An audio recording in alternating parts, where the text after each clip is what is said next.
You want to hear something for Peter Schrager? Sure. He's got to take on year 2 leaps for quarterbacks. And we've talked plenty about Drake Maye. Is he going to take a year 2 leap? What does Schrager say about the quarterbacks going into year 2? What's he say about Drake Maye? Here he is. I hear Drake Maye is absolutely wonderful so far also. Again, it's early. These might not be surprises, but when you get year 2 leaps, it means they spent the offseason working. And this is the Pop Douglas here. I'm telling you, the juice out of Patriots camp right now about Drake Maye is very real, and they'll bring it down because it's back to that old school style. It's Vrabel, it's McDaniels, it's a lot of those guys, and they're not going to pump up their quarterback. But Drake Maye came ready to play. Drake Maye came ready to work, and I would just say don't be shocked if we see a year 2 giant leap from Drake Maye. Your favorite in what, 11 games? 11 games, yeah. That is Schrager.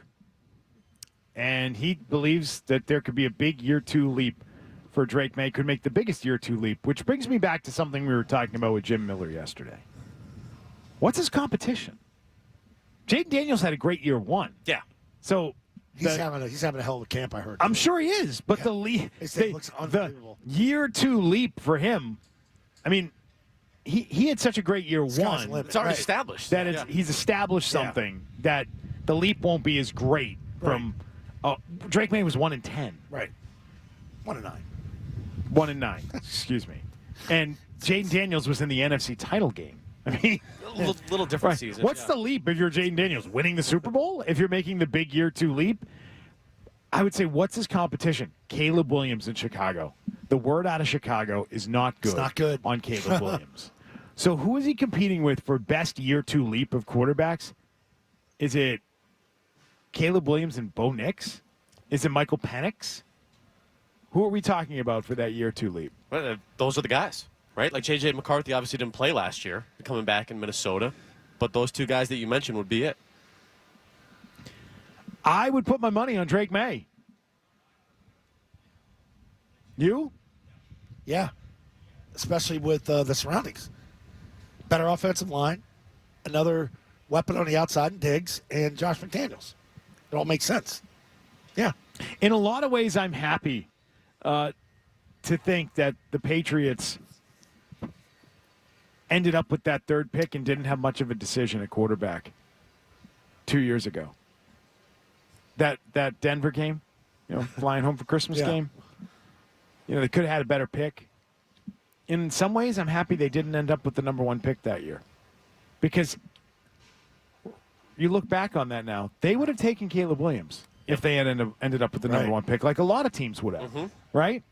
And the fact is they didn't have a decision, and because they didn't have a decision to make on quarterback, they probably ended up with a much better player than what Chicago got. That's probably how this goes.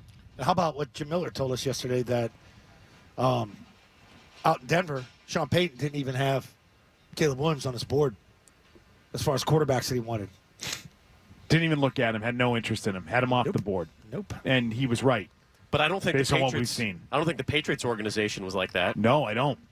I'm with you. They would have probably taken whoever was there. Yeah. If Caleb went 3, we would have Caleb. Yeah. I thought more about this backup quarterback thing last night, too.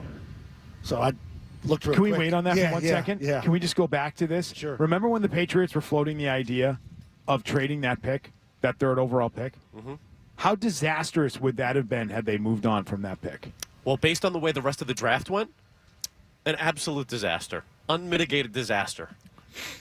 And how thankful we should be that a team didn't come along and make a better offer. I mean, their job was to put the pick out there. You have to do that. Which I think, retroactively, again, this is going back a couple of years on this pick as we talk about that quarterback class. How stupid did they look for even floating the idea of moving that pick? And how little credit do they deserve for actually taking Drake Maye? 1, they didn't have to make a decision on him.